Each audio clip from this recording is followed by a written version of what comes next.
listening to Teen Monologues, a youth-led theater project that went digital. I'm Sophia, your host. In this episode, our monologues will focus on family. Family is a complex topic for many of us, a knot of powerful emotions, both positive and negative. Often, our experiences around family end up playing a key role in shaping our personalities. We have two students this week who wrote monologues involving the concept of family. Up first, we have Olivia, who wrote her monologue about dealing with anxiety while supporting the rest of her family.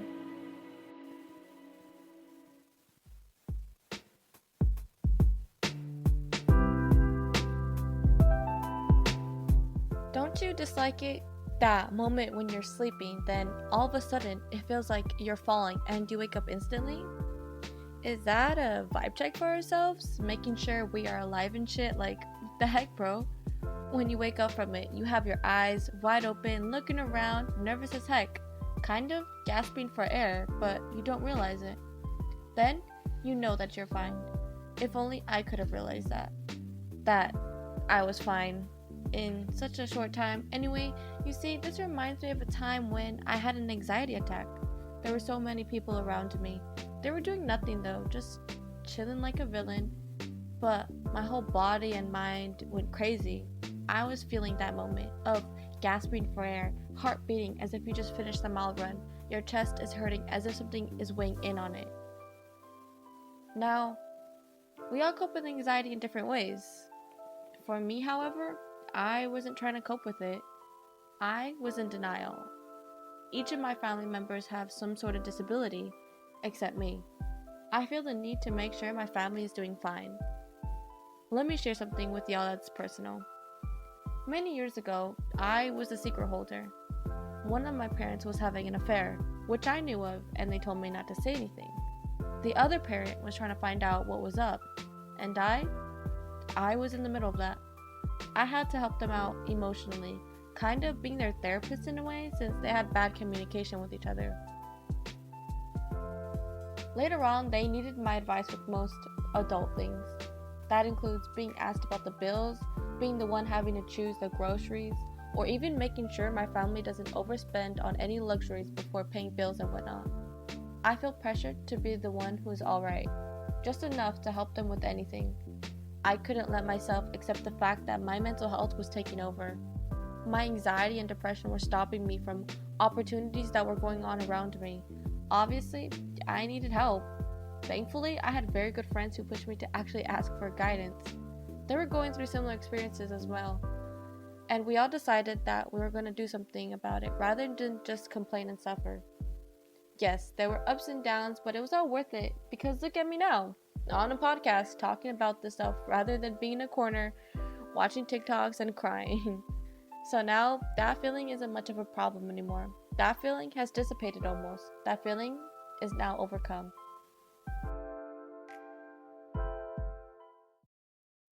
Okay, my name is Olivia. I use she, her pronouns. I'm in 12th grade and I find myself understanding.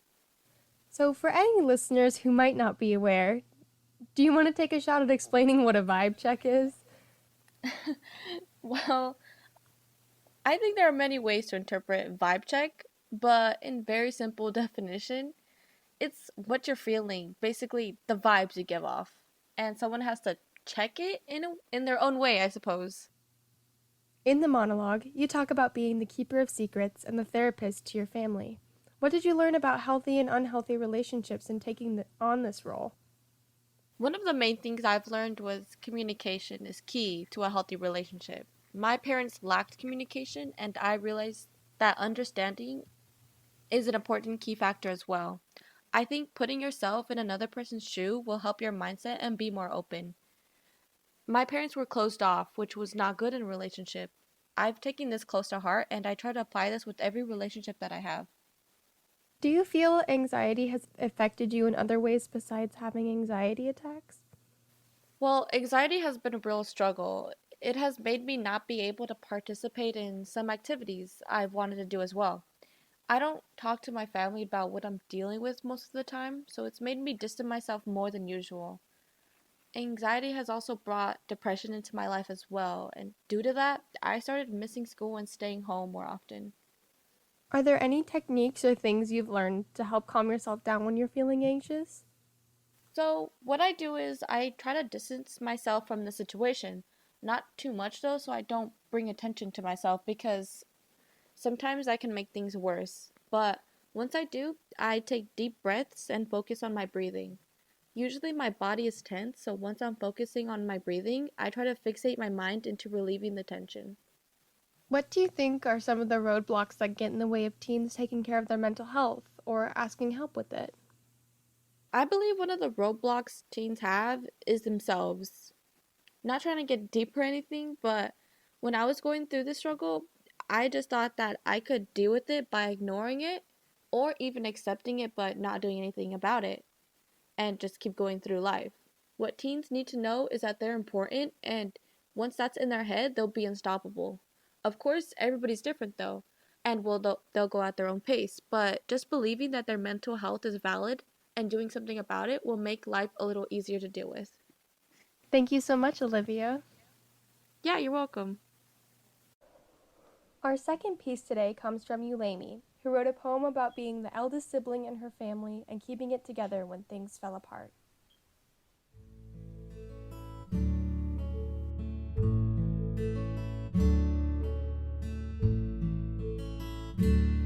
I remember that day.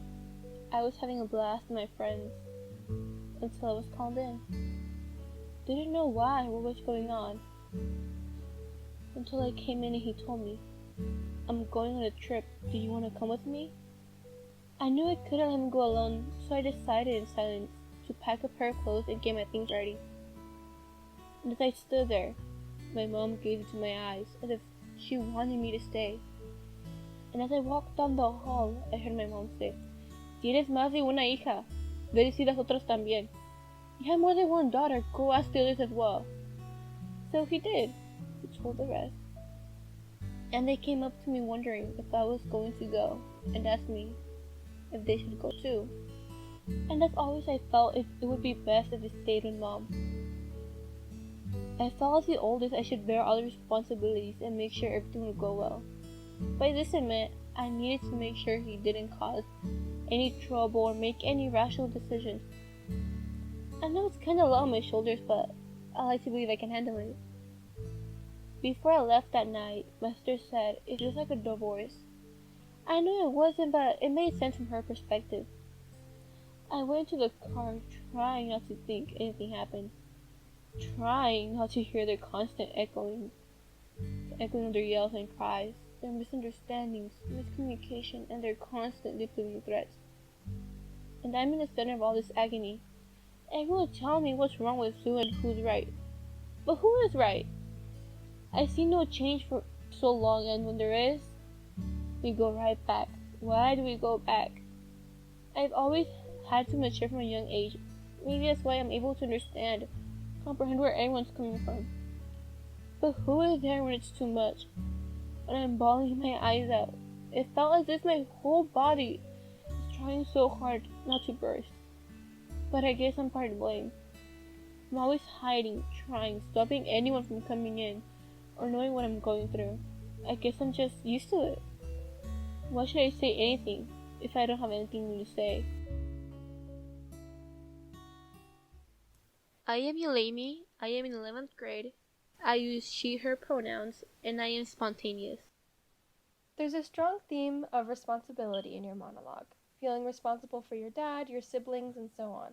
And it ends with you putting your mask back on, going back to not letting your feelings show, not telling your friends or family when you're hurting. Why does it end that way? It ends this way because, personally, whenever I'm asked this, I would just say it's part of my story. I wouldn't tell them everything else. I'd rather not them knowing the whole story. Because I am naturally a conservative person. And I truly want to be an open person, but I kind of find it difficult in a way. Because I'd rather not them knowing, because I don't want to become like off as a nuisance or a bother to them. Because I would rather help other people than let them worrying what I'm going through. What would you need to feel comfortable telling others that you're hurting to not feel like a bother when you want to open up? If I'm being honest, I never really thought about it till now. I feel like I wouldn't feel comfortable telling people that I'm hurting. I feel like the only time I feel I would open up and feel comfortable is when I just can't handle it anymore. Where I just can't help myself or keep it anymore. So maybe during those times when I just can't handle it anymore, I'd be willing to open up. Have you found people who are there for you when you're overwhelmed by responsibilities to your family? And if so, how do they help you? Yes, I have. Yes, I have found people who are there for me and will help me out. And the way they would help me is kind of just sitting there and trying to give me their advice, help me out. Just truly demonstrating that they're there to listen to me and they won't interrupt when I'm speaking. I think that it's really powerful that you are able to keep all of this, and I think that one of the most important things is being able to talk to people, but even that can be hard sometimes, and I understand that struggle. I personally find myself not telling others how I feel the majority of the time, and I let that bottle up. And although I'm working on it, I really feel that others will resonate with your story too. What message would you give to other eldest siblings out there? The message I would like to give to other elder siblings out there is that they aren't alone because others feel the same way and and we all understand what we're going through. It's not just us older siblings, it happens to almost every sibling out there. But I want them to know that they should open up. Just it's okay to tell your story. No one's going to take that away from you because that's yours. You should be proud to be who you are. But you should always remember that taking yourself is also a good thing. As your good deed will be repaid, that those same people are going to help you in return. And that's what I've been doing recently with my sisters. My sister recently have gone through many things. I listened to her during the night, and sometimes when I couldn't handle it anymore, she heard me out as well. Don't be afraid to talk about it and take in the advice people give to you. Thank you so much, Yulami. Anytime. I'm glad to hear what you told me. It's good to hear that there's other people who feel the same way. Yeah, absolutely. And now we'll be moving on to some group questions. You two joined TM last year when it was a theater show and came back again this year and stuck with it even after it turned into a podcast. What inspired you to join it first and then come back for another year? Olivia, we'll start with you. For me, it was for a couple of reasons. One being the fact that others were willing to join at the time, which also pushed me to join as well. And I wanted something to distract me from what I was dealing with at the time, which was my depression. What inspired me to come back was the first year's experience, and that was because everyone was so open to one another, and I always felt accepted and like I wasn't being left out of the group and whatnot, which was very cool. Yulami? Well, I joined Team Monologues because I was always passionate about theater, and I really wanted to do something about theater, and I kind of wanted to do something like independently from away from my friend group, because I knew that someday I have to do things on my own. So I felt it was a great opportunity for me to take on the challenge and have fun. How does it feel to be speaking about family, a topic that can be pretty private, on a podcast?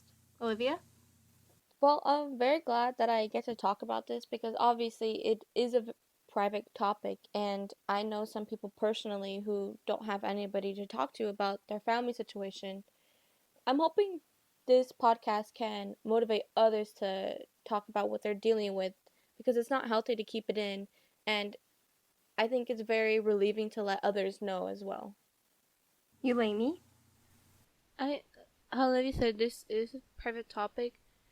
At first, when I realized I was going to do this monologue, I kind of was concerned because I never it was like a huge step for me to like say this monologue and open up what has been going on in my family. But I felt this was like a good step in the right path, because this helped me like open up more, since I'm kind of conservative. This is a good thing, helping me be more open about my life and my story. Is there anything you wish you could speak about more openly with your family? I wish I could talk to my family about how much responsibility I have instead of just playing the role without question. I want them to know how much is on my plate and to appreciate me for what I'm doing. Also, it's just taking the responsibility upon themselves is something I want them to know too. I think what I wish I could speak more openly with my family is how Lily mentioned the responsibility and like how I'm feeling. That it's kind of like a lot that I go through. I have to take care of my siblings, make sure they're well fed, check up on others, how they're doing, like make sure that they're not alone when they're like really upset, and like sometimes the situation escalates like a lot faster when I'm not there. And also like having to get like good grades, being a good influence not just to my siblings but to other people as well. Like always having to put up an image like of like like a happy face, like for them not, for people not to know like how I feel it, what I'm actually going through. What are the expectations your family has for you? Do you feel like you can always meet them? My family expects me to be a parent, and I expect myself as well, so I always try to meet that standard. And ever since my parents split, especially, I accepted that fact even more. It's been a good long while, so I'm used to it in a way, but it's still very hard as well because I now feel like a kid and parent at the same time, which is very difficult, but it's now a part of me. I feel like the expectation my family has for me is like always having to take care of my siblings, like make sure that I have to get good grades, must must clean, must do everything. Like how Olivia mentioned, like being a parent, it feels overwhelming because I already have enough like stress on my shoulders, and with them adding more on top of it, I feel like I don't have time for myself to have fun, relax, like be a teen. And it's always been like this because from a young age they wanted me to mature. Like I basically felt as if they were taking away my childhood away and me coming to like a well structured young woman. And sometimes I feel like I can't meet them, but that only makes me want to strive and work harder because I'm afraid that something bad's gonna happen and I won't, and I'll feel and which makes me feel helpless because I won't be able to make up for their standards and do more than they want me to do. Sometimes people talk about having two families, the one you're born into and the one you create as you live your life. Do either of you have an example of people you welcomed into your family? Not because you're related by blood, but because they love and support you? Definitely. My second family are my very close friends. When I was going through my parents' separation, these two people came into my life and supported me the entire way. And throughout that process, we've grown together. They played such a key factor in my life that I can't even fathom how much they mean to me. I wouldn't be here today if it wasn't for them. Plus, I've welcomed another person to my second family recently because I know that they love me and will support me no matter what, which I truly appreciate. I would consider them as a second family since they've been always there for me. But mainly these people who are from part of my second family are people who don't live in the same like city as I do. They live in different cities, but they still keep in touch. Or sometimes if we don't, we still greet each other and we tell each other how much we care about each other. And they've been part of my family since I was born. They always kept an eye on me, made sure if I was doing well.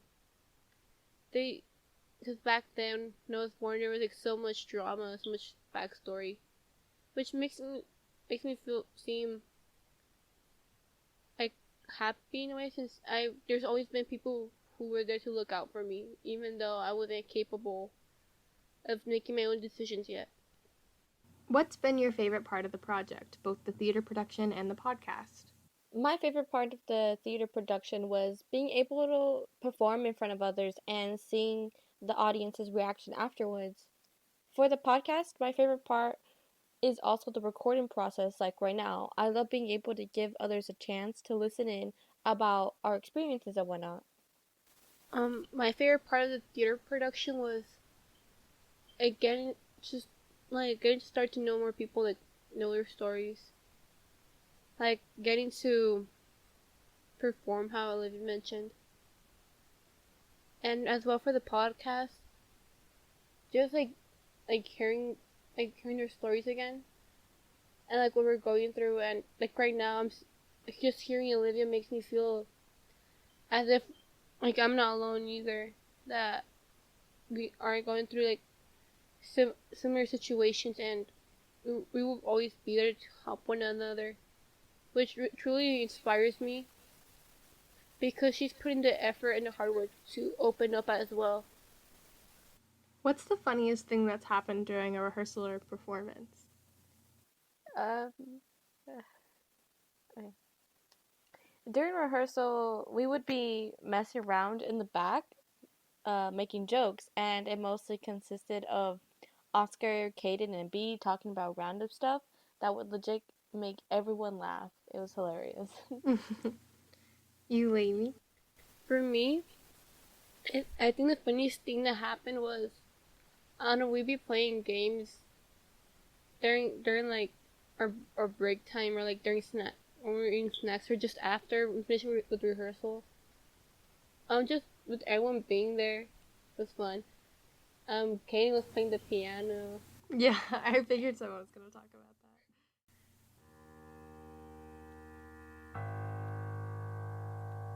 We all want our families to be a source of compassion and support, and that's what we deserve too. But no family is ever perfect, and there will be moments of struggle along with laughter and love. Whether they're blood families or chosen families, they are impactful in our lives in many ways. Thank you, Olivia and Eulaimi, for giving us a window into your own families. And that's it for today. Come back again next week when our focus will be on pressure. Thanks for listening, and remember, our stories are what unite us. The people who helped produce and record our show include John Hollander, Sophia Longas, Emma Faye, and Danielle Mitchell. Our cover art was created by Sophie Smith. For more info on Teen Monologues and other projects, visit our website at teen.capslo.org or check out our Instagram at CAPSLO, Teen Programs. This project was made possible by a grant from the Office of Population Affairs. The contents are solely the responsibility of the authors and do not necessarily represent the official views of HHS.